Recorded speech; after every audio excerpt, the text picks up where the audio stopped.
90 రోజుల కోర్సు పూర్తి చేస్తే చాలు 100% ప్లేస్మెంట్ సపోర్ట్ తో సాఫ్ట్వేర్ జాబ్ మీ సొంతం. వెంటనే కోడ్ జ్ఞాన్ డెస్టినేషన్ ని సంప్రదించండి.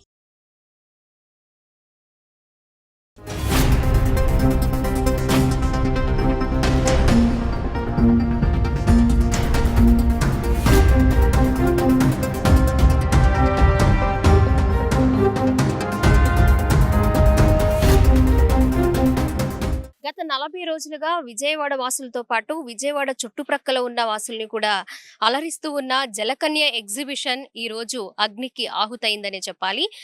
గ్యాస్ సిలిండర్ పేలి దాదాపు 20 నుంచి 30 స్టాల్స్ వరకు పూర్తిగా కాలి బూడిదైపోయిన పరిస్థితి కనిపిస్తుంది. ఒకసారి మనం చూడొచ్చు ఏ స్థాయిలో మంటలు చెలరేగాయి, అలాగే ఎన్ని స్టాల్స్ పూర్తిగా అగ్నికి ఆహుతైపోయాయి అనేది మనకు క్లియర్ గా కనిపిస్తూ ఉంది.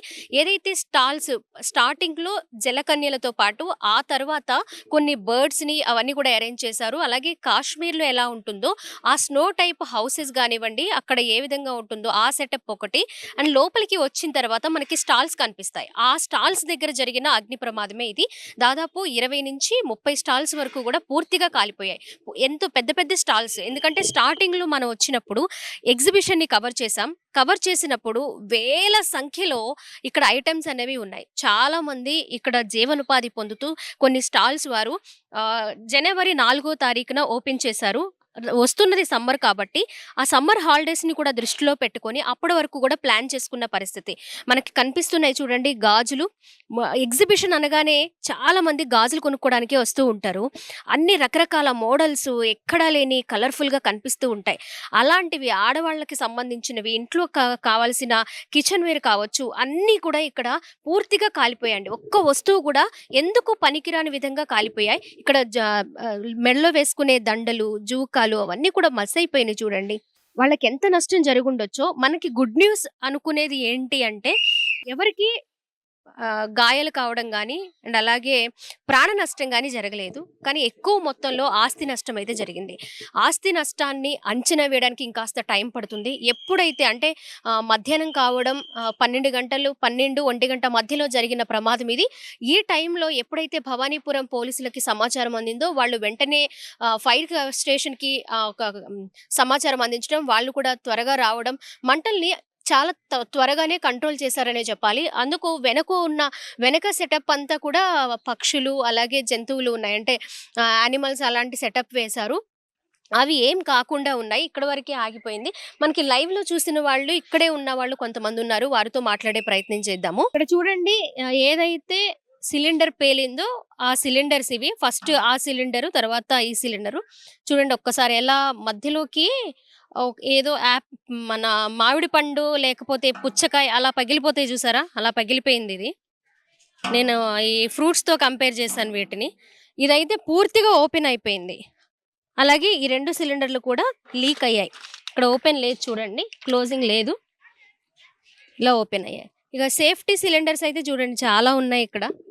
ఇవన్నీ అవి ఏదైనా ఇలాంటి ఫైర్ యాక్సిడెంట్స్ జరిగినప్పుడు ఉపయోగించడం కోసం ఇలా పెట్టున్నారు. కానీ అవి కొంచెం కూడా హెల్ప్ కాలేకపోయాయి.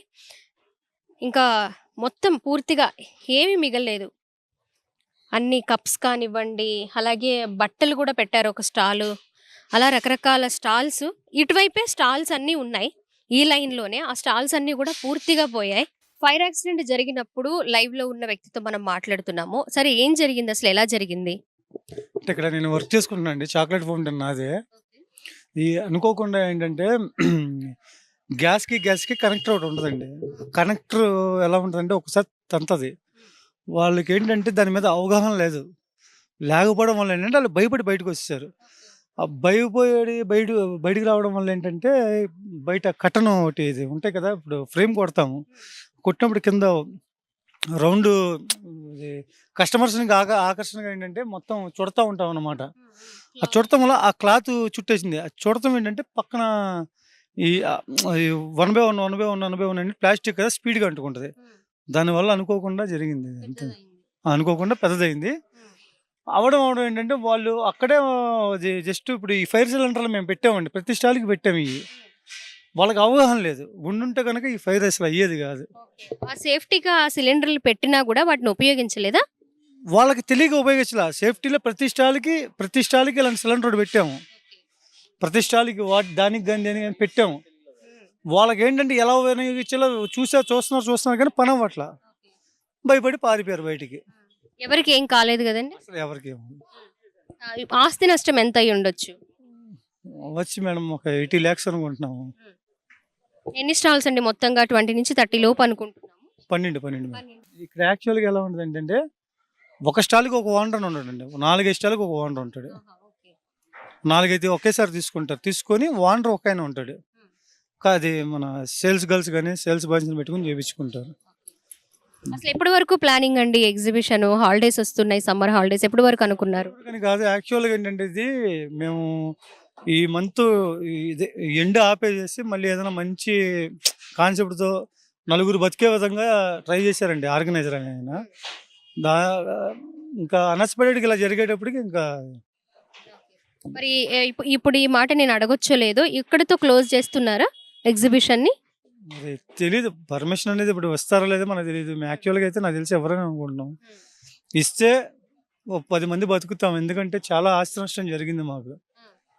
ఓ 10 మంది బతుకుతాం. లేదనుకుంటే కనుక చూసుకొని ఇంకేదైనా అంతేనండి. తర్వాత ఎలా అండి? ఏంటి మొత్తం కాలిపోయింది. అసలు ఏమనుకుంటున్నారు? మీరే ఎలా ఏంటి మీ పరిస్థితి ఏంటి? నెక్స్ట్ మేడం ఇది కాలిపోయింది అనేది సమస్య కాదు మేడం. వాస్తవంగా ఇప్పుడు ఇక్కడ దగ్గర దగ్గర కొన్ని వందల మంది వస్తున్నాము. కొన్ని వందల మంది ఇక్కడ బతుకుతున్నారు. కొన్ని వందల మంది ఇక్కడ బతుకుతున్నారు మేడం. ఈ వందల మందికి ఏంటంటే ఇప్పుడు ఇక్కడతో ఇది ఆగిపోద్ది. మేము ఎక్కడికెళ్ళి బతకాలి అనేది సమస్య మాకు. ఇప్పుడు మేమేమనుకున్నామంటే ఇప్పుడు ఏ ఎగ్జిబిషన్ అన్నా సరే మేడం మేము ఇది అన్సీజన్ ఎగ్జిబిషన్ పబ్లిక్ రారు. ఒకవేళ ఇది అయిపోతే ఒక 1 మంత్ గ్యాప్‌లో మాకు ఏదన్నా ఉంది అనుకుంటే ఏదైనా మంచి కాన్సెప్ట్ జనాలకు ఉపయోగపడేలా చూసుకొని వాళ్ళకి ఉపయోగపడేలాగా ఏదైనా తీసుకొచ్చి ఇక్కడ ఏదో నిలబడదామని మేము ప్లాన్ చేసాము. ఈ లోపే ఇన్సిడెంట్ జరిగింది. ఇప్పుడు ఇది కాలిపోయింది. మాకు ఇది ఈ సమస్య కాదు. అసలు మేము ఎలా బతకాలనేది సమస్య మాకు. ఏదైనా సరే ప్రభుత్వం ఏదైనా చేయగలిగితే కనుక మాకు చేస్తే పర్లేదు మేడం. లేదనుకుంటే మేము నష్టపోతాము. రోడ్డు మీద పడినట్టే మేడం. అంతకు మించి ఏమి లేదు. ఇప్పుడు వాళ్ళ ఆవేదన చూస్తుంటే నిజంగా చాలా బాధేస్తుంది. ఇప్పుడు వాళ్ళకున్న 3 సీజన్‌లో ఇప్పుడు ఈ సమ్మర్ సీజన్ అనేది చాలా ఇంపార్టెంట్. పిల్లలు, పెద్దవాళ్ళు అందరూ కూడా ఈ 2 నెలలు బాగా ఎంజాయ్ చేయడానికి ఇంట్రెస్ట్ చూపిస్తారు. సో ఇది ఇక్కడ ఈ తరహా ఎగ్జిబిషన్ అనేది ఈ మధ్య కాలంలో ఎప్పుడు ఎక్కడా జరగలేదు. అలాగే పీడబ్ల్యూడీ గ్రౌండ్ అంత స్థాయిలో ఇక్కడ గ్రౌండ్‌ని సేకరించి ఇంత పెద్ద ఎగ్జిబిషన్ పెట్టడం అనేది అందరికీ చాలా హ్యాపీనెస్‌ని ఇచ్చింది. ఇప్పటితో పాటు ఈ సమ్మర్ హాలిడేస్‌ని కూడా బేస్ చేసుకొని వాళ్ళు ఇంకొన్ని ఐటమ్స్‌ని కొత్తగా తీసుకురావాలని కూడా ప్లాన్ చేసుకొని ఉన్నారంట. కానీ ఇప్పుడు ఇంత మొత్తంలో ఇన్ని లక్షల్లో ఆస్తి నష్టం జరిగింది. అదొక బాధ అయితే మళ్ళీ ఆ తర్వాత ఏంటి? వాట్ నెక్స్ట్ అనేది వాళ్ళకు ఒక క్వశ్చన్ మార్క్ అయిపోయింది. అది తెలియని ఒక దిగ్భ్రాంతిలో ఉండిపోయాము, ఒక కన్ఫ్యూజన్‌లో ఉండిపోయామని కూడా ఆవేదన వ్యక్తం చేస్తూ ఉన్నారు. ఇంకా స్టాల్స్ విషయానికి వస్తే పూర్తిగా దహనం అయిపోయాయి. అవన్నీ కూడా క్లియర్ చేస్తుండే ఆడవాళ్ళు, మగవాళ్ళు, పిల్లలు, పెద్దవాళ్ళు అందరూ కూడా ఎన్నో కుటుంబాలు ఇక్కడ జీవనం సాగిస్తూ ఉన్నాయి. వాళ్ళు వీటి మీదే వాళ్ళు ఆధారపడి ఉన్నాము అని కూడా చెప్తూ ఉన్నారు. మరి ఈ సమ్మర్‌లో ఇలాంటి ఇప్పుడే స్టార్ట్ అవుతుంది అనుకునే టైంలో ఇంత పెద్ద మొత్తంలో నష్టం జరగడం అనేది వాళ్ళు కోలుకోలేని విషయం. మాకు ఆస్తి నష్టం జరిగినా మళ్ళీ మేము తిరిగి ప్రారంభించాలంటే మాకు ఎక్కడ, ఎప్పుడు, ఎలా అనేది కూడా ఒక క్లారిటీ అనేది రాలేదని వాళ్ళ బాధను వ్యక్తం చేస్తూ ఉన్నారు. ఇంకా లోపల కూడా కొన్ని స్టాల్స్ అంటే ఇలాంటి ఫైర్ అనేది జరగలేదు కానీ వాటిని క్లోజ్ చేశారు. ఇంకా వాళ్ళు పర్మిషన్ ఇస్తారా లేదా, మళ్ళీ ఓపెన్ చేయడానికి అవకాశం ఉంటుందా లేదా అనేది కూడా తెలీదు. కానీ ఓపెన్ చేయాలి, మళ్ళీ మాకు పర్మిషన్ ఇవ్వాలి అని అయితే కోరుకుంటున్నామని కూడా చెప్తున్నారు. ఒకసారి ఆ టేబుల్స్ అన్ని కూడా క్లియర్ చేస్తూ ఉన్నారు చూడండి. మొత్తం కాలిపోయాయి.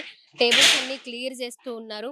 ఎందుకంటే ఇంకా లోపల ఏమన్నా ఫైర్ ఉంటే మిగిలినవి కూడా పాడయ్యే అవకాశం ఉంది, ఫైర్ అయ్యే అవకాశం ఉంది. ఇక్కడ షాప్స్‌లో ఏదైతే స్టాల్స్‌లో ఈ ఎగ్జిబిషన్ అన్ని రోజుల్లో ఇక్కడ విజయవాడ లోకల్‌లో ఉన్న మహిళలు కానివ్వండి, లేకపోతే చాలామంది పురుషులు కానివ్వండి, ఇక్కడ వర్క్ చేయడానికి వస్తూ ఉంటారు, పని చేస్తూ ఉంటారు.